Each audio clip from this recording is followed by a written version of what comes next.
never stop looking for micro-evangelism opportunities. I'll dig a little more into this in a little bit, but I just want to share some ideas with you. So here's one, Neighbors in Need. This is a really fascinating ministry. I'll share some more of it in a little bit. But anyway, they started delivering meals to homeless folks in the community. And so we thought, why don't we run an ad on Facebook? We spent like $20, and this is what it looked like. Hey, need a hot meal this Saturday? Reserve your pickup. How many do you want? Give us your contact information. And you know, people did. And they came driving up on Sabbath afternoon, they picked their lunch up, and it was really cold that day, and there was a gentleman who was in a wheelchair, and he said, you know, it's like the wind chill was -10 that day. I mean, it was really, really cold. And he called us up and he said, I think my battery will make it in my wheelchair, but I'm not sure. Is there any way you could drop it off? I said, you betcha. Stay home, do not come outside. And we dropped a meal off. As a matter of fact, we started dropping a meal off to him every Sabbath. And before he moved, he said, you know what? Your church is more predictable than my nursing service that comes and visits every day. It's amazing, right? Here's another one, Bible Boost. A pastor we worked with came up with 30 Bible studies. People signed up, and guess what? Bible study, Bible study, Bible study. He did it once, but now the machine's doing it. As they get interested folks that graduate from the program, he starts meeting with them in person.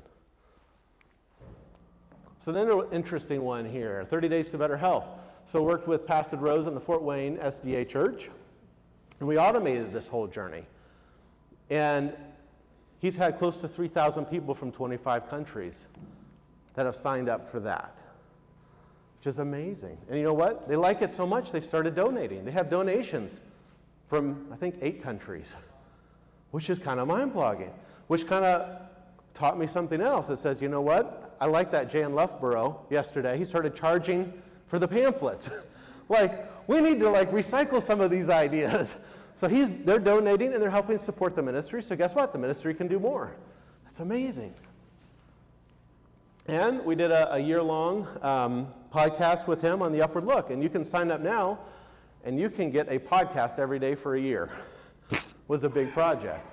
But it's amazing. There's people getting a podcast from the Upward Look every single day. Here's another one. This is Steps to Christ Recovery Addiction.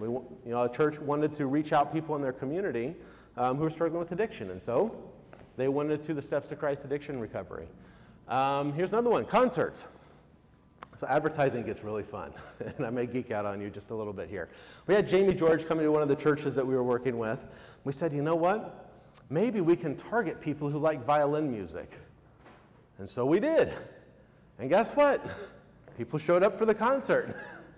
This is crazy because we were targeting on the preference of, do you like violin music? It's crazy.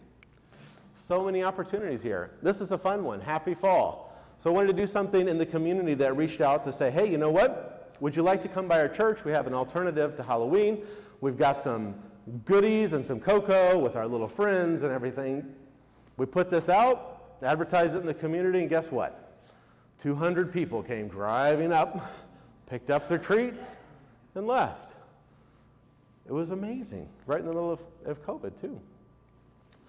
Started a devotional, a little video devotional. 1% of people who visit it sign up to get the next one. It scales. Book a Bible study. There's a lot of micro-evangelism opportunities out there. This is just the tip of the iceberg.